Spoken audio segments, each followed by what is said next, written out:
In the last few videos, we talked extensively about hotel credit cards, especially about my IHG. It came by the way.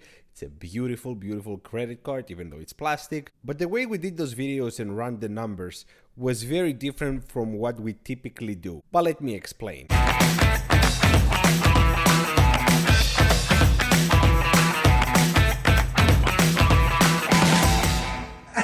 Bravo. But before we go any further into this video, let me wish you a happy Christmas, possibly happy New Year. I don't know if I'm gonna do another video. I'm expecting a baby. I could be out anytime, but we have scheduled my wife to be induced Monday afternoon. So I don't know when the next video will be. I'll try my best to do it soon. But just so you know, things will be a little complicated. Plus, we have visitors in the house. We have a whole family visiting from Costa Rica, and we are full. I just found some time now that they're out and about visiting stores to make this video.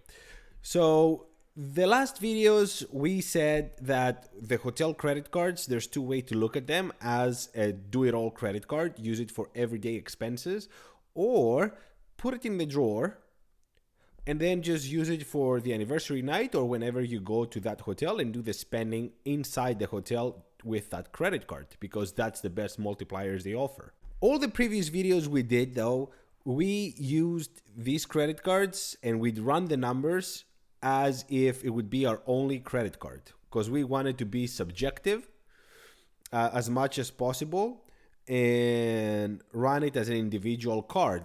But I think there's a better way to look at it, especially from what I understand, most of you guys are in the game for some time now, so it's pointless to say, hey, use this credit card for everything. Most of you are not doing it. I asked you multiple times. This is why I keep asking you this kind of questions. I want to know where you're standing. Most of you have multiple credit cards, so it's pointless for me to come and say, this credit card gives you 3% return on spend if you're using other credit cards on your daily life. So why should I do that?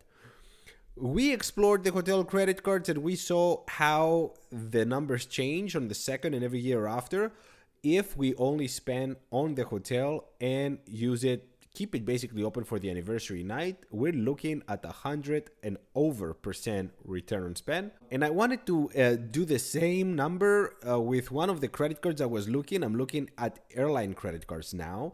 Since I realized I'm under 524 with Chase, I'm looking my options, and I was running the numbers for the United Infinite, and I wanted to see how this credit card stands based on how we do things with the new way. And I think I'm gonna do videos this coming year with this kind of mentality. I have multiple credit cards. I'm only using the credit card for specific spending. What am I expecting to get back in return? So with this in mind, I am applying everything that I'm expecting to spend personally for me and my family, and I will explain that through the video. So without any further ado, let's jump to today's presentation and come back to wrap it up. So the current sign-up bonus that I saw was 90,000 points after spending 5,000 in 3 months.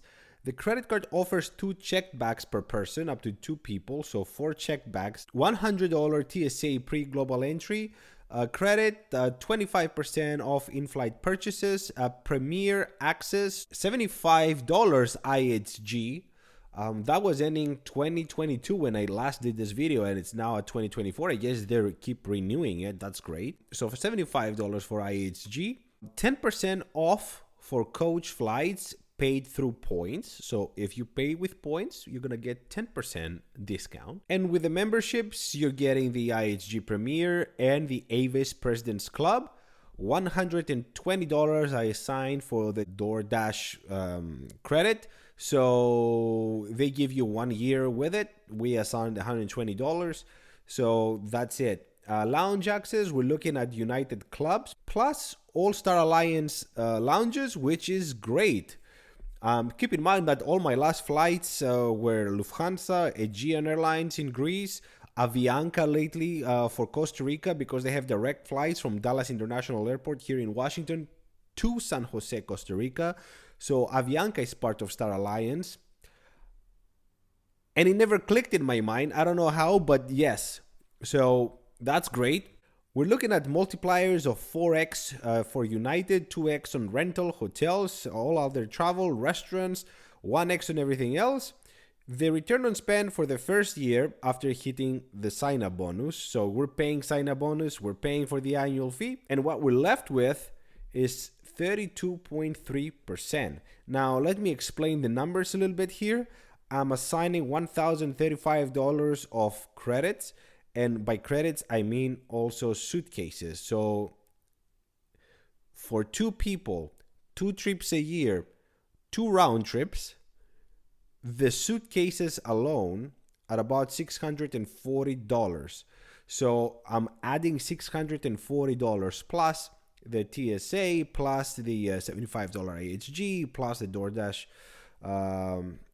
credit here. And the points value we assigned at 1.3 cents per point. Now let's go to the second year and every year after, and we are looking here that things improved dramatically from last presentation. When last I did this credit card, use it as a general credit card, it got 0.75, so under 1% return on spend for the second and every year after. But look what happens when I say, okay, this is my credit card only for travel. Flights. We have most of the credit still. We have the 2 checked bags per person, 25% off in-flight purchases, Premier Access, 10% off on coach flights when paid with points. We have the memberships, we have the lounge access, we have the multipliers, and then I'm assuming that I'm spending about $3,000 a year because that's typically what I would spend. A flight for me and my wife from here to Greece is about $1,000 roughly. It depends on the time of the year, but let's say $1,000 plus $500 each for a round trip to Costa Rica. 3,000, maybe it will be 4,000 depending on the time of the year and the specifics, but it's much less than the $12,000 that we typically assign to this credit card. And because I'm using this credit card to buy United, I get the 4x. So at $3,000 at 4x, I'm getting $156. $815 is what I'm getting by all the check bags that we talked earlier, $640, plus the $75 IHG credit, and the 10% off that I'm expecting to get when I book at least 1 ticket with points. So I'm assigning another $100. That's the value I'm giving to that 10% off. The return on spend jumps from 0.75 to 12.65, though, so about 13%. And this, guys, is incredible. That tells you that you really need to use the credit cards for the intended purpose and not just use them for whatever different reasons. But the way I see this is, if I get this credit card, and this is the next on the list, by the way, I just forgot to tell you, this is the next on the list. After I'm done with hotel credit cards, I'm trying to get the Hyatt Business right now. And once I'm done with that, this will be my luxury credit card for 2024, because this is what suits my needs better. We're flying Avianca, we're flying Lufthansa, and for all the domestic flights, United has us covered. So I think this is the best choice for us. 12.65, 13% is an incredible number. And all the presentations I'm going to do from now on, I'm going to have the numbers crunched up this way, how I tend to use these credit cards, and how probably you should think about your credit cards instead of looking generalities and do an academic study, because everyone is different. Everyone has different needs, different likes.